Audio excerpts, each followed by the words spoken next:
Alright guys, another hymn lesson for SeanCheek.com.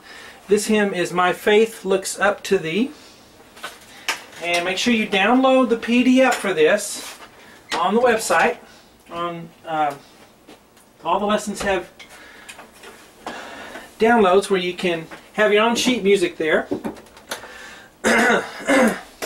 So let's hear a little bit of this one, then we'll start to learn it.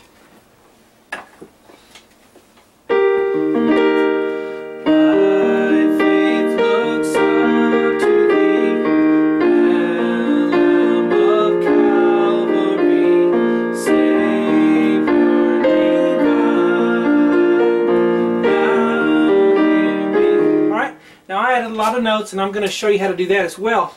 But hello, I'm Sean Cheek. Welcome to my sight reading lessons on SeanCheek.com. At this moment, there are 132 sight reading lessons. Take you from very beginner to late intermediate, and it's not just how to know what the notes are. It's how to sight read well, how to see the patterns in the music, and to sight read quickly, to transfer the information on the page to the keyboard effortlessly. Alright? I know a lot of you would like to be able to do that.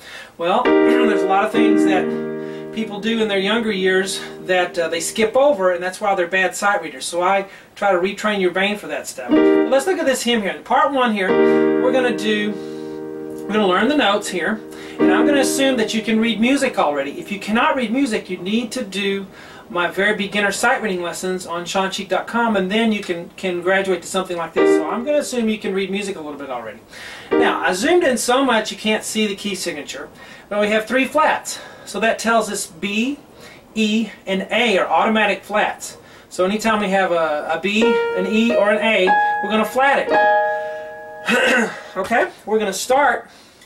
I'll just hit the camera. I want to make sure I didn't knock it out of focus. No, it looks good. Alright, wouldn't want to keep going and have the camera off on the wall or something. Alright, so 3 flats. We're going to start with, let's do the left hand first, because left hand is what most people have trouble with, okay? And these hymns are great sight reading tools. Even if you're not into the religious spiritual part of hymns, just the musical value of them by themselves is wonderful, because you have almost a different chord on every syllable, and it forces you to really read, and they're not too complicated a lot of times. So alright, so we have 2-2 time signature. Now whenever, I'm going to admit something to you, whenever you have 2-2, you're supposed to count in 2, and the half note gets the beat and everything. But what I tend to just go ahead and think in 4-4 and just play it a little faster. 1, 2, 3, 4, 1 and 2 and 3, 4. Okay, I never think about 2-2, and I'm a professional musician, and I never do that. I just think 4-4 and I just play it a little faster. All right,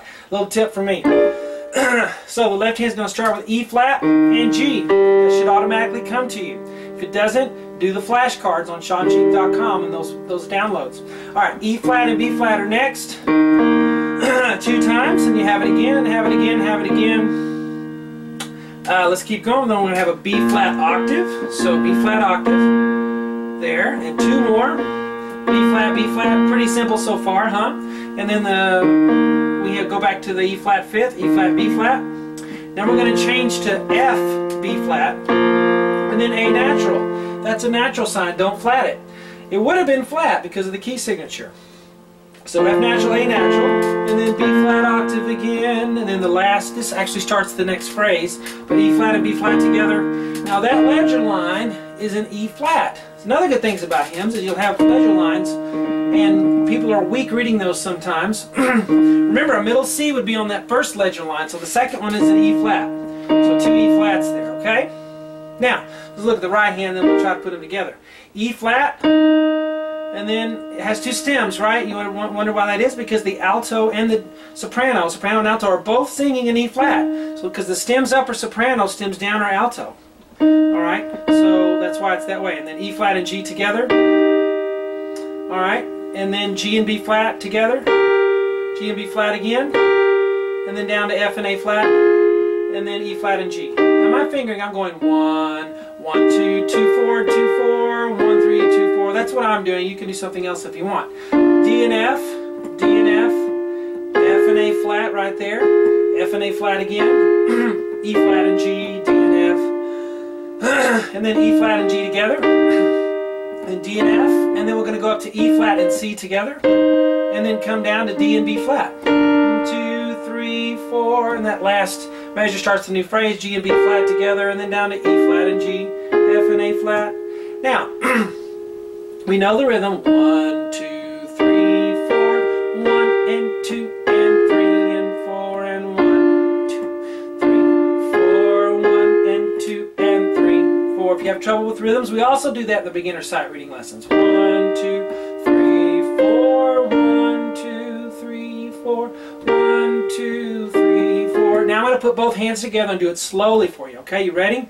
Ready and go. 1, 2, 3, 4, 1 and 2 and 3, 4, 1, 2, 3, 4, 1 and 2 and 3, 4, 1, 2, 3, 4, 1, 2, 3, 4, 1, 2. Notice that tenor and the alto have the same note. So what do you do? Just play it. You can't play 2 E flats, the same E flat, so just let one hand take it. Alright.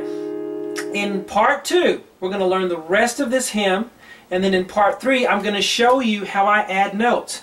Now, I've taught for 23 years. I'm a professional teacher and musician, and I'm going to show you a 3-step process how to add notes to any hymn that's not that hard and makes them sound great, okay?